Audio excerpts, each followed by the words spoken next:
پوچھ رہے ہیں، بہن خاموش ہے، کہتی ہے بھیا ہم نے کیا کیا ہے، ہم پر کیوں ظلم و ستم کے پہاڑ توڑ رہے ہو، ہم نے کیا کیا ہے، کیوں ہمیں مار رہے ہو؟ فاروق اعظم کہتے ہیں میں بس صرف اتنا جانتا ہوں کہ تم نے کون سا دھرم اختیار کر لیا ہے۔ جب بہن نے یہ جانا کہ ہاں میرے بھائی نے جان لیا ہے نا، تو کہتی ہے بھیا ہاں ہم نے محمد مصطفیٰ کا کلمہ پڑھ لیا ہے، ہم نے مصطفیٰ جان رحمت کا دامن تھام لیا ہے، ہم نے آقائے کائنات کے دامن میں پناہ لے لی ہے۔ اب جب فاروق اعظم نے کہا اسے چھوڑ دو، کہنے لگی بھیا جان لینا ہے نا تو جان لے لو، بھیا مارنا ہے نا تو مار لو، بھیا یہ آپ کی تلوار سامنے رکھی ہے، اس کو اٹھا کر کے ہماری گردنوں کو کاٹ دو، بھیا یہ گردن کٹوائی تو جا سکتی ہے، مصطفیٰ کا دین چھوڑا نہیں جا سکتا، مار تو کھائی جا سکتی ہے، مصطفیٰ کا دامن چھوڑا نہیں جا سکتا، بھیا مشقتیں تو جھیلی جا سکتی ہے مگر مصطفیٰ کا دین چھوڑا نہیں جا سکتا۔ جب فاروق اعظم نے یہ دیکھا کہ میری بہن مذہب اسلام پہ ڈٹی ہوئی ہے اور میری بہن مصطفیٰ کا کلمہ پڑھ رہی ہے، تو آپ نارمل انداز میں کہتے ہیں اچھا اب بتاؤ تمہارے نبی کی تعلیمات کیا ہے، اب بتاؤ تمہارے نبی کا معاملہ کیا ہے، کیا پڑھ رہی تھی؟ تو جب حضرت خباب نے دیکھا کہ فاروق اعظم کا مزاج ٹھنڈا ہو گیا، قرآن تو چھپا کے رکھا تھا نا، قرآن لے کر کے آئے، فاروق اعظم نے کہا قرآن کھولو میں بھی پڑھنا چاہتا ہوں، ذرا دیکھو تو۔ اور جب قرآن کھولا گیا تو سورہ طٰہٰ کی ابتدائی آیتیں حضرت فاروق اعظم کی نگاہوں کے سامنے آ گئی، کیونکہ وہ عربی النسل تھے نا اور قرآن بھی عربی میں آیا تھا، اس لیے قرآن کا ترجمہ بھی وہ جانتے تھے، قرآن مفاہیم کے ساتھ پڑھنا بھی وہ جانتے تھے۔ اور اس کے بعد میرے پیارے جب انہوں نے سورہ طٰہٰ کی ابتدائی آیتوں کو دیکھا دل نرم ہو گیا، کہنے لگے میری بہن مجھے مصطفیٰ جان رحمت کی بارگاہ میں لے کر کے چلو، میں آقا کے قدموں میں جانا چاہتا ہوں، میں نبی کی بارگاہ میں حاضر ہونا چاہتا ہوں۔ اور جب جو ہے حضرت خباب نے دیکھا کہ دل نرم ہو گیا ہے، مصطفیٰ جان رحمت کی بارگاہ میں لے کر کے چلے۔ فاروق اعظم اسی دروازے کے سامنے کھڑے ہیں جس دروازے کے اندر مصطفیٰ اپنے 39 صحابہ کے ساتھ جمع ہیں اور دین کی باتیں بتا رہے ہیں، قرآن کی تعلیمات سے آگاہ کر رہے ہیں، اللہ کا بھیجا ہوا پیغام سمجھا رہے ہیں۔ اب جب مصطفیٰ جان رحمت اس کمرے میں لوگوں کو دین کی باتیں بتا رہے تھے، فاروق اعظم نے دروازہ کھٹکھٹایا، لوگوں نے پوچھا کون ہے، اور جب دیکھا جھانک کر کے تو کیا دیکھا کہ فاروق اعظم کھڑے ہیں، عمر کھڑے ہیں اور ہاتھوں میں ننگی تلوار ہے۔ صحابہ خوف میں پڑ جاتے ہیں، صحابہ عالم خوف میں ہے کہ یا اللہ عمر ہے، ہاتھ میں ننگی تلوار ہے، اچھا ارادہ تو نہیں لگتا، اچھا مقصد تو نہیں لگتا، نیک نیتی تو نہیں لگتی۔ مصطفیٰ جان رحمت کی بارگاہ میں صحابہ زانو یہ ادب طے کرتے ہیں اور طے کرنے کے بعد عرض کرتے ہیں یا رسول اللہ یہ عمر آیا ہے، آقا ہاتھ میں ننگی تلوار ہے، ارادہ اچھا نہیں لگتا، آنکھیں لال ہے، مصطفیٰ دروازہ کھولا جائے کہ نہ کھولا جائے؟ آقا کائنات سے جیسے یہ صحابہ نے عریضہ پیش کیا نا، حضرت امیر حمزہ اپنی جگہ سے کھڑے ہو جاتے ہیں، کہتے ہیں تمہیں گھبرانے کی ضرورت نہیں ہے، تمہیں خوف کھانے کی ضرورت نہیں ہے، سنو اگر عمر اچھے ارادے کے ساتھ آیا ہے تو اس کا خیر مقدم ہے، اس کا ویلکم ہے، اس کے لیے یہ گھر بہترین گھر ہے، اس کے لیے گھر اچھا گھر ہے اور اس کے لیے ہم لوگ بھی اچھے ہیں۔ لیکن اگر وہ اچھے ارادے کے ساتھ نہیں آیا، وہ مصطفیٰ جان رحمت کو تکلیف پہنچانے کی نیت سے آیا ہے، وہ مصطفیٰ جان رحمت کو نقصان پہنچانے کے ارادے سے اگر آیا ہے تو میں اسی کی تلوار سے اس کی گردن کو کاٹ دوں گا، اسی کی تلوار سے اس کا سر اس کے دھڑ سے الگ کر دوں گا، کیونکہ بہادر یہ بھی تھے، بہادر یہ بھی تھے، جری یہ بھی تھے، جری یہ بھی تھے، شجاع یہ بھی تھے، شجاع یہ بھی تھے، دلیر یہ بھی تھے، دلیر یہ بھی تھے۔ ان کی بھی بہادری کا چرچا مکہ میں ہو رہا تھا، ان کی بھی بہادری کا چرچا مکہ میں ہو رہا تھا، نہ یہ کم تھے نہ وہ کم تھے۔ جب حضرت امیر حمزہ نے کہا اگر اچھے ارادے سے آیا ہے تو سبحان اللہ، اور اگر ارادہ اچھا نہیں ہے تو عمر کی اسی تلوار سے عمر کی گردن کو کاٹ دوں گا۔ رسول فرماتے ہیں میرے صحابہ دروازہ کھول دیا جائے۔ جب دروازہ کھولا جاتا ہے عمر اندر داخل ہوتے ہیں، مصطفیٰ جان رحمت کو دیکھا، مصطفیٰ نے عمر کو دیکھا، نگاہوں نے نگاہوں کو دیکھا، نگاہ نگاہ سے ملی، نگاہ نگاہ سے لڑی، نگاہ نگاہ سے ٹکرائی۔ مصطفیٰ جان رحمت نے کہا عمر کیا آپ بھی اسلام قبول نہیں کرو گے؟ عمر کیا آپ بھی دامن اسلام میں نہیں آؤ گے؟ عمر کیا آپ بھی کلمہ طیبہ نہیں پڑھو گے؟ جب نگاہ نبوت حضرت عمر کے نگاہ پر پڑی اور حضرت عمر فاروق اعظم کی نگاہ مصطفیٰ جان رحمت کے نگاہ ناز سے ٹکرائی تو پھر نگاہ نبوت کی چمک برداشت نہ کر سکے، سر کو جھکایا، قدموں میں گر گئے، یا رسول اللہ تلوار ہاتھ میں ضرور ہے مگر ارادہ قتل کا نہیں ہے، تلوار ہاتھ میں ضرور ہے مگر نیت اچھی ہے، تلوار ہاتھ میں ضرور ہے مگر میں اسلام کا دشمن نہیں نہیں آقا آیا ہو آپ کے قدموں میں، میرے مصطفیٰ اپنے قدموں میں جگہ دے کر کے عمر کو دنیا و آخرت میں کامیاب۔ نعرہ تکبیر، نعرہ رسالت، جشن شہدائے کربلا، علماء اہل سنت، مسلک اعلیٰ حضرت، نعرہ تکبیر، نعرہ رسالت۔ اب جب مسلمان ہو گئے نا تب کیا کہا یا رسول اللہ اب ہم چاہتے ہیں کہ اب خانہ کعبہ کے دروازے پر جا کر کے اسلام کا پرچم لہرائیں۔ اب تک کیا تھا کوئی گیا تھا تو مار کھا کے آیا، اب تک کیا تھا کوئی گیا تو ڈر کے آیا، کوئی گیا تو خوف سے آیا کوئی مار نہ دے۔ مگر فاروق اعظم کیا کہتے ہیں کہ جب میں مسلمان ہو گیا تو پھر میں مکہ کے مین چوراہے پر پہنچا اور وہاں جا کر میں نے اعلان کیا ہے کوئی جو مجھے مارے، کسی کے ماں نے دودھ پلایا ہے آئے میرا مقابلہ کرے، کل تم نے بہت ستایا نبی کے ماننے والوں کو، آؤ۔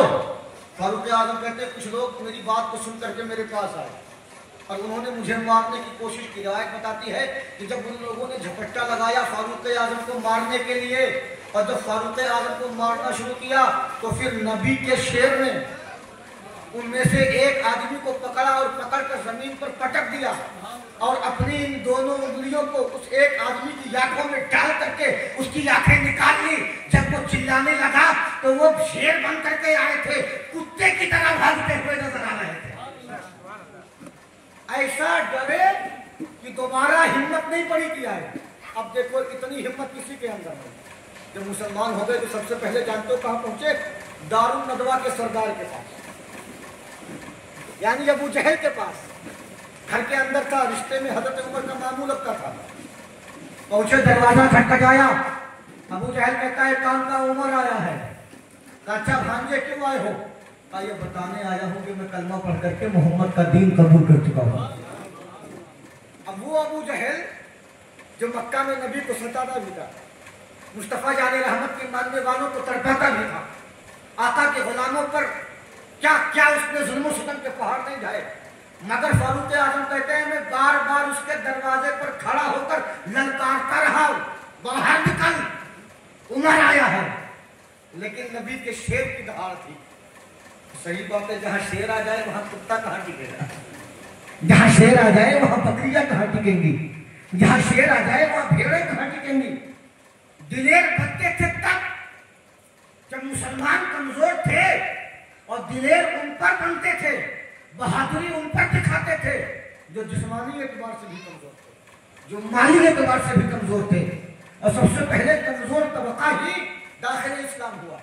تو جب فاروق اعظم آئے نا تو پھر کیا ہوا کہ ابو جہل گھر کا دروازہ لاک کر کے اندر بیٹھ گیا، کہا نہیں نکلوں گا، اور نکلا بھی نہیں۔ یہ دبدبہ تھا فاروق کا، یہ لیول تھا فاروق کا۔ اور جب میرے نبی نے فرمایا کہ میرے صحابہ حکم رب ہے ہجرت کرو اور ہجرت کر کے مدینہ چلے، تو فاروق اعظم نے کیا کیا؟ کوئی چپکے سے گیا، کوئی رات میں گیا، کوئی صبح کے وقت گیا، کوئی بھیس بدل کے گیا، کوئی راستہ بدل کے گیا کہ ہمیں دیکھ نہ لے، ہمیں کوئی مار نہ دے، ہمیں کوئی پریشان نہ کرے۔ مگر جب فاروق اعظم کا جانا ہوا نا، اپنے گھر سے تیار ہو کر کے ہاتھوں میں تلوار لے کر کے خانہ کعبہ کے سامنے آتے ہیں، طواف کعبہ کرتے ہیں، اور طواف کعبہ کرنے کے بعد اسی کے بغل میں نماز پڑھتے ہیں۔ نماز پڑھنے کے بعد مکہ کے چوراہے پر آتے ہیں، کہتے ہیں مکہ کے لوگوں عمر ہجرت کر رہا ہے، عمر مکہ چھوڑ کے جا رہا ہے، تم میں دم ہے تو آؤ روک کے دکھاؤ، تم میں دم ہے تو آؤ سامنے آؤ، تم میں دم ہے تو آؤ مقابلہ کرو، تم میں دم ہے تو آؤ ٹکراؤ عمر سے۔ اور تاریخ بتاتی ہے کہ جس کو جانا تھا وہ چلا گیا، مگر جب اس کعبے کے سامنے سے فاروق اعظم نے اعلان کیا، چیلنج کیا، اور جب چیلنج کر کے نبی کا جانسار و وفادار مکہ کو رخصت کرتا ہے نا، تو پھر مکہ کے کسی گھر کا دروازہ کھلا نظر نہیں آیا، ہر دروازہ بند تھا، کیونکہ سب کو پتا تھا کہ یہ شیر ہے شیر، اگر دروازہ کھلا ملا یا کوئی سامنے گیا تو یہ کب چیر کے رکھ دے گا، یہ کسی کو پتا بھی نہیں چلے گا۔ یہ ڈر کے مارے اہل مکہ اپنے مکانوں کے اندر تھے، اور نبی کا شیر دہراتا ہوا، اسلام کا پرچم لہراتا ہوا، اسلام کے وقار کی حفاظت کرتا ہوا مکہ کو چھوڑ کر کے مدینہ میں مصطفیٰ کے قدموں میں جا کر چلا. یہ تھی ان کی حیبت، یہ تھی ان کی جرأت، یہ تھا ان کا دبدبا، اور ان کا عشق رسول بھی غضب کا. عشق رسول بھی ان کا بڑا غضب کا تھا. رسول سے بہت محبت کرتے تھے. مدینہ میں پہنچے نا تو جب کچھ دن گزر گیا تو ایک مرتبہ کیا ہوا کہ ایک بشر نامی نام کا مسلمان تھا، منافق تھا، اس کے بیچ میں اور ایک یہودی کے بیچ میں خطرناک جھگڑا ہوا زمینی معاملات کے لیے. تو یہودی نے کیا کہا کہ اس کا تو فیصلہ کروانا پڑے گا نا. تو یہودی نے کہا چلو تم اپنے نبی کے پاس چلو. یہودیوں کا عقیدہ دیکھو. یہودی کو پتا تھا کہ یہ ہمارے دین کا پیغمبر نہیں، یہودی کو پتا تھا کہ یہ ہمارے دین کا رہبر نہیں، یہ دوسرا ہے میں دوسرا ہوں.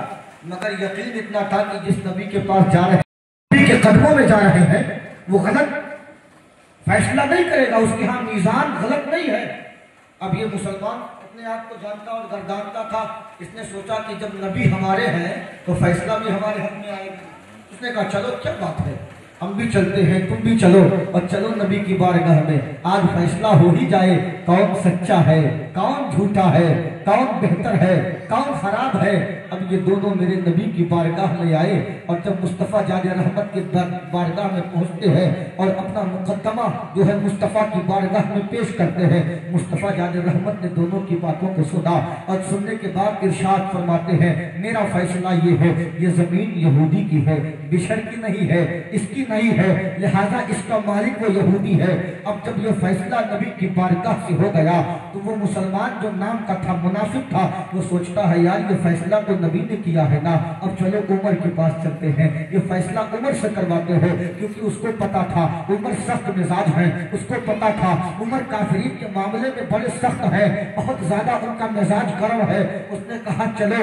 یہودی کہتا ہے یار کہاں سے آ رہے ہو، ذرا غور تو کرو، اب بادشاہ کے دربار سے فیصلہ ہو چکا ہے تو عمر کی بارگاہ میں جانے کی ضرورت کیا ہے، عمر کے پاس جانے کی حاجت کیا ہے. وہ کہتا ہے نہیں نہیں، میں چاہتا ہوں عمر کے پاس چلا جائے، میں چاہتا ہوں عمر کے پاس ہمارا یہ مقدمہ رہے. وہ یہودی کہتا اچھا یہ بات ہے تو چلو. اب یہ دونوں فاروق اعظم کی بارگاہ میں حاضر ہوتے ہیں اور فاروق اعظم بیٹھے ہیں. اور جب فاروق اعظم نے دونوں کو آتے ہوئے دیکھا، قریب پہنچے تو پوچھا کیوں آئے ہو. یہ دونوں کہتے ہیں حضور ایک مقدمہ لے کر کے آیا ہوں. کہتے ہیں بتاؤ کیا مقدمہ ہے. اتنے میں یہودی بول پڑتا ہے عمر پہلے میرا ایک جواب ہے سن لو، عمر پہلے میری ایک عرضی ہے سن لو. فاروق اعظم کہتے ہیں بتاؤ تیری عرضی کیا ہے. وہ یہودی کہتا ہے حضور جانتے ہو جب ہمارا اور اس کا مقدمہ ہوا نا، ہمارے اور اس کے مابین لڑائی ہوئی زمین کو لے کر کے، تو اس لیے میں نے کہا چلو نبی کی بارگاہ میں، مصطفیٰ جان رحمت کی بارگاہ میں، ان کی بارگاہ سے فیصلہ کروا لیا جائے. اگر تو اسی بات پر دونوں کا عہد و پیمان ہو گیا، دونوں نے قول و قرار لیا اور نبی کی بارگاہ میں آئے. جب ہمارا مقدمہ نبی نے سماعت کیا تو آقا نے یہ فرما دیا کہ یہ یہودی کی زمین ہے، اس زمین کا مالک یہودی ہے. حضور پہلے سن تو لیجیے نا، اس مقدمے کی سماعت مصطفیٰ نے کر لی ہے اور اس کا فیصلہ آپ کے آقا نے کر دیا ہے. یہ زمین میری ملکیت میں ہے، یہ زمین کا مالک میں ہوں. فاروق اعظم نے اس بشر نامی منافق سے پوچھا صحیح بات ہے، بات واضح ہو گئی کہ فیصلہ نبی سنا چکے ہیں. فاروق اعظم کہتے ہیں اچھا رکو میں فیصلہ سناتا ہوں. اتنا کہنے کے بعد نبی کا جانشین، نبی کا محب و عاشق گھر کے اندر جاتا ہے، اپنی تلوار کو نکالتا ہے اور نکالنے کے بعد اپنے گھر کے باہر آتے ہیں. اور باہر آنے کے بعد اس مسلمان نامی انسان کی گردن کو کاٹ دیتے ہیں، اس کا سر اس کے جسم سے الگ کر دیتے ہیں. الگ کرنے کے بعد کہتے ہیں یہی تیری جزا ہے، یہی تیرا بدلہ ہے. مدینے میں لوگ چین گوئیاں شروع کر دیتے ہیں کہ عمر نے تو ایک مسلمان کو قتل کر دیا ہے، عمر نے نبی کے نام لیوا کو قتل کر دیا ہے، عمر نے نماز پڑھنے والے کو قتل کر دیا ہے. جب یہ پھر دوبارہ مقدمہ مصطفیٰ جان رحمت کی بارگاہ میں آتا ہے تو میرے آقا نے ارشاد فرمایا تھا عمر یہ بتاؤ تم نے ایسا کیوں کیا. تو فاروق اعظم نے سارا معاملہ عرض کر دیا اور کہا یا رسول اللہ عمر کی نظر میں وہ مسلمان ہی نہیں ہے جس کی نگاہوں میں مصطفیٰ کے حکم کی کوئی وقت. یہ عشق تھا، یہ محبت تھی، بہت سخت تھے اس معاملے میں. اور فاروق اعظم ان کا معاملہ اتنا زبردست تھا کہ آقا نے کیا فرمایا عمر کی نیکیاں آسمان کے ستاروں کے برابر. اب کوئی گنے کتنے ستارے ہیں، کوئی گن کے تو بتائے. ارے آج کا یہ ٹیکنیکل دور ہے نا، یہ مشینوں سے بھی نہیں گن سکتے کہ اللہ کتنے ستارے ہوگا. اللہ کتنے ستاروں کو نکالتا ہے. تو کیا فرمایا نبی نے؟ عمر کی نیکیاں آسمان کے ستاروں کے برابر ہیں. یہ ان کی کوالٹی. اور کچھ لوگ کہتے ہیں نا کہ حضرت فاروق اعظم نے مولا علی کو دبا کر کے خلافت لے لی. میں کہتا ہوں یار تم جس کو مولا کہتے ہو نا اس علی کا مولا عمر ہے.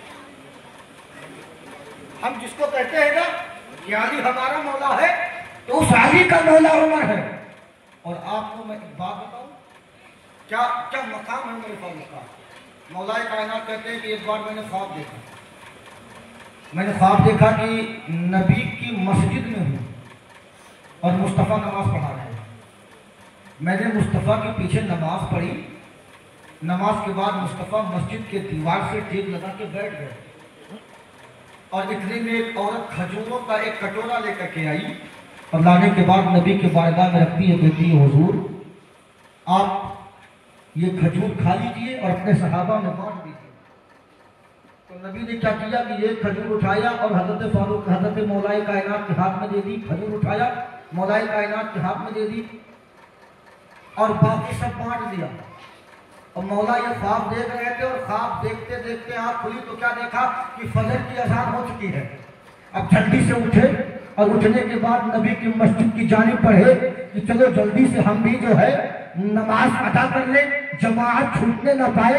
مسجد میں آئے تو مولا فرماتے ہیں کہ جب میں نبی کی مسجد میں داخل ہوا تو میں نے کیا دیکھا, عمر مصلی امامت پر کھڑے ہیں. عمر مصلی امامت پر کھڑے ہیں, صحابہ نماز پڑھ رہے ہیں. مولا کائنات بھی جماعت میں شامل اور کہتے ہیں کہ جب نماز ختم ہو گئی تو میں نے دیکھا کہ جو خواب میں دیکھا تھا کہ نبی نے نماز پڑھ کے جس جگہ ٹیک لگائی تھی نا دیوار کے ساتھ, جب میں نے دیکھا کہ عمر نے نماز پڑھا لیا تو اسی جگہ ٹیک لگائی جہاں نبی نے ٹیک لگایا, اسی جگہ. اور پھر کیا فرماتے ہیں کہ جیسے خواب میں دیکھا تھا ویسا ہی ہو رہا, جیسا خواب میں نظر آیا تھا ویسا ہی ہو رہا ہے. اتنے میں ایک عورت آئی کھجوروں کا کٹورا لے کر کہا حضور یہ کھجور لے لیجئے, کچھ کھا لیجئے, کچھ بانٹ دیجئے. کچھ کھا لیجئے, کچھ بانٹ دیجئے. مولا کائنات کہتے ہیں میں نے بھی اپنا ہاتھ پھیلایا کہ حضور ہم کو بھی عطا کر دے. فاروق اعظم نے کھجور عطا کیا تو مولا کائنات کہتے ہیں حضور اور عطا کر دیجئے نا, یہ تو کم ہے, اور چاہتا ہوں اگر جو ہے اگر ہو تو عطا فرما دے. فاروق اعظم مسکرائے کا علی اتنا نبی نے نہیں دیا تو عمر کیسے دے؟ نبی نے نہیں دیا تو عمر کیسے دے دے؟ یا کہ فراست ہے, یہ نظر ایمان ہے, یہ فاروق اعظم کا مقام ہے کہ جن کے مقام کے قائل حضرت علی ہیں. آپ اندازہ لگاؤ کہ جن کے عظمت کا قائل علی ہو جائے پھر اس کی عظمت کو کون بیان کر سکتا ہے؟ جس کا ادب علی کرنے لگے پھر اس کے مقام کی وضاحت کون کر سکتا ہے؟ تو اگر اس دنیا میں کوئی کہے نا کہ نہیں علی ابو بکر سے افضل, علی عمر سے افضل, تو میں کہتا ہوں یار تو پہلی بات تو یہ ہے کہ تو خود علی کا نہیں. اگر تو علی کا ہوتا تو یہ جملہ نہیں کہتا, اگر تو علی کا ماننے والا ہوتا تو یہ بات نہیں کہتا, اور اگر تو یہ بات کہتا ہے اور علی کی محبت کو سینے میں بسایا ہوا ہے تو پھر تیرے اوپر سزا ہے. فاروق اعظم کا حضرت علی کا فرماتے ہیں کہ اگر کوئی مجھے ابو بکر و عمر سے افضل جانے, ابو بکر و عمر سے افضل مانے اور وہ میرے سامنے آ جائے میں اسے 80 کوڑے لگاؤں گا. تو آج کے دور میں جو لوگ اعتراض کرتے ہیں نا, قسم خدا کی اگر مولا علی کے دور میں ہوتے نا تو ان کے پیٹھ پہ کوڑوں کے نشان ہوتے. اور پھر ان کا معاملہ اللہ کیا رکھیں, ایک آدمی تھا نا اور وہ فاروق اعظم کا گستاخ تھا, اس نے کچھ جانور پال رکھے تھے. اس میں ایک کا نام اس نے عمر رکھا ہوا تھا, شیعہ تھا. شیعہ کے بارے میں تو آپ جانتے بیٹے ہوتے ہیں, وہ شیعہ تھا.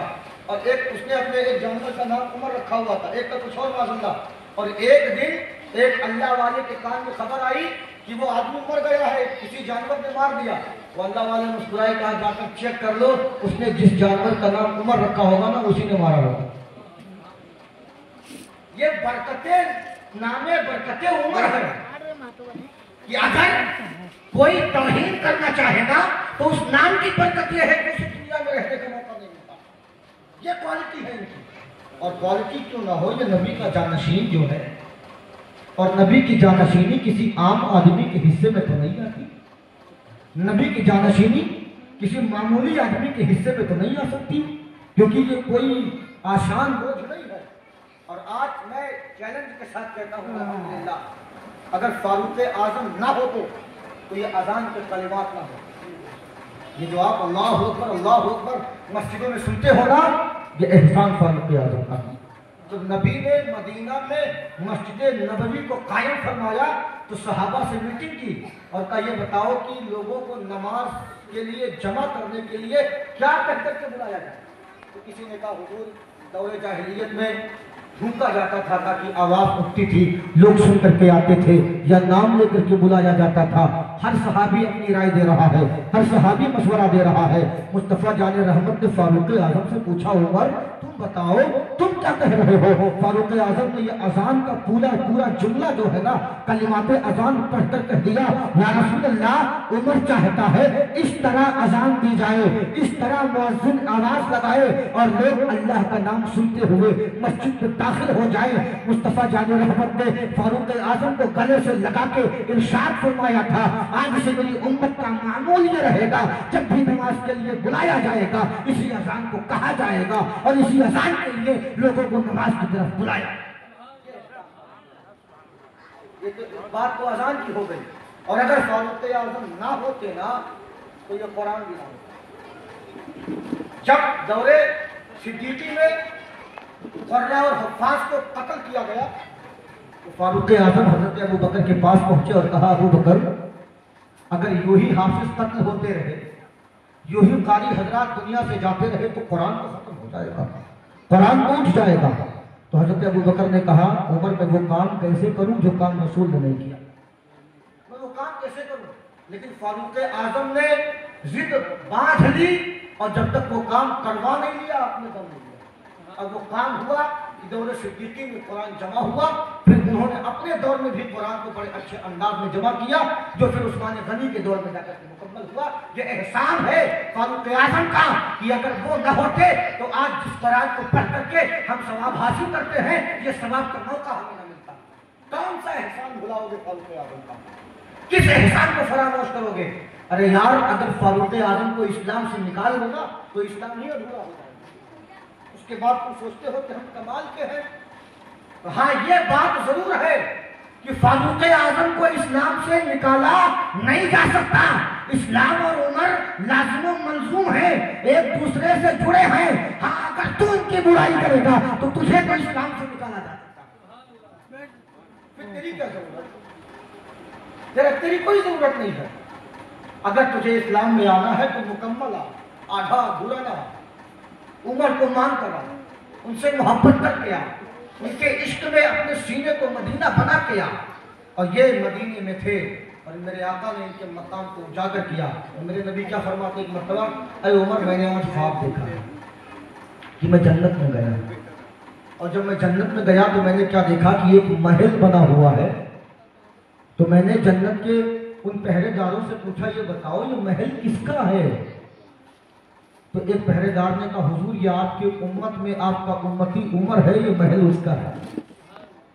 سبحان اللہ. تو بولو عمر کا نام آئے تو چہروں پر مسکراہٹ بھی آنی چاہیے تاکہ پتہ تو چلے کہ وفادار عمر ہے، تاکہ پتہ تو چلے کہ ہم اس عمر کے ماننے والے ہیں جس کی رائے اکثر وحی الہی کے مطابق ہوا کرتی ہے. بے شک. تاکہ پتہ تو چلے ہم فاروق اعظم کے جانثار و وفادار ہیں. یہ چہرے کی مسکراہٹ بتا دیتی ہے میرے پیارے کون اپنا ہے کون پرایا ہے. یہ حسین چہرے چمکتے ہوئے چہرے بتاتے ہیں. میں نے آپ کو پہلے دن بھی بتایا تھا کہ جو چہرے صحابہ کی جو دل صحابہ کی محبت میں دھڑکتے ہیں